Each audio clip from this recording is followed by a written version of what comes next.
আমি ডিসিশন নিয়েছিলাম আমি আর ফুটবল খেলবো না, আমি জব করব, কারণ আমার ফ্যামিলি তো চালাতে হবে।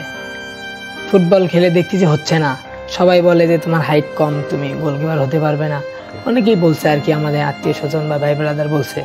না আমি কিছু মনে করিনি আর কি, আমি বলছি না থাক, যাই ঢাকার দিকে যাই, চাকরি করি, একটা ফ্যামিলি চালাতে হবে, দুইজন চাকরি করি।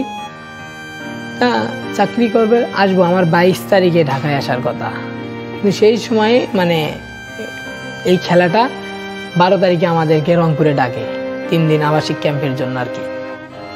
রংপুরে যে 3 দিন আবাসিক ক্যাম্প করলাম, পরে শুনি যে 17 তারিখ আমাদের ম্যাচ, 16 তারিখ আর কি, সরি 16 তারিখ আমাদের ম্যাচ। তা আমরা 16 তারিখ হয়তো বা খেলা হবে, 17 তারিখ 18 তারিখ মানে 19 তারিখের ভিতরে ফাইনাল খেলা হয়ে যাবে আর কি। পরে আমি 19 তারিখে বাসায় আসবো, এসে 20 তারিখে আবার চলে যাব। মানে আমি জানতে পারি না যে এই খেলাটা থেকে আমি এত দূরে চলে যাব আর কি। আমি যখন এখানে ফাইনাল খেলে বাসায় যাই, যাওয়ার পরে মানে তার একদিন পরে বাড়িতে গেছি, তো ফেসবুকে এতটা ভাইরাল হয়ে গেছে আমি নিজেও জানতাম না। একজনের ফোন নিয়ে একটু চালাইছি, তখন দেখি যে অবস্থা।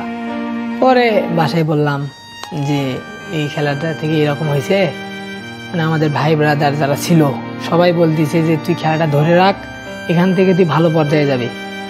বাসায় বললাম যে আমি চাকরিতে যাব না, আমি ফুটবল খেলবো। পরে বাসায় মা বললো খেল, আমি বললাম ঠিক আছে। ওখান থেকে আর কি আর মানে এটা খেলা যে বাদ দিব এটার মাথাতেও এখন আর আসে না, যে আমি খেলবো, যদি হয় ফুটবলার হব, যতদূর পারি আর কি।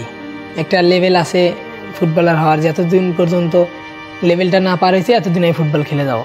ফুটবলার হওয়াটা এখন আমার জন্য একটু সহজ, আবার অনেকটা কঠিনও। একদিকে ফ্যামিলির চিন্তা, আরেকদিকে ফুটবলার হওয়ার চিন্তা।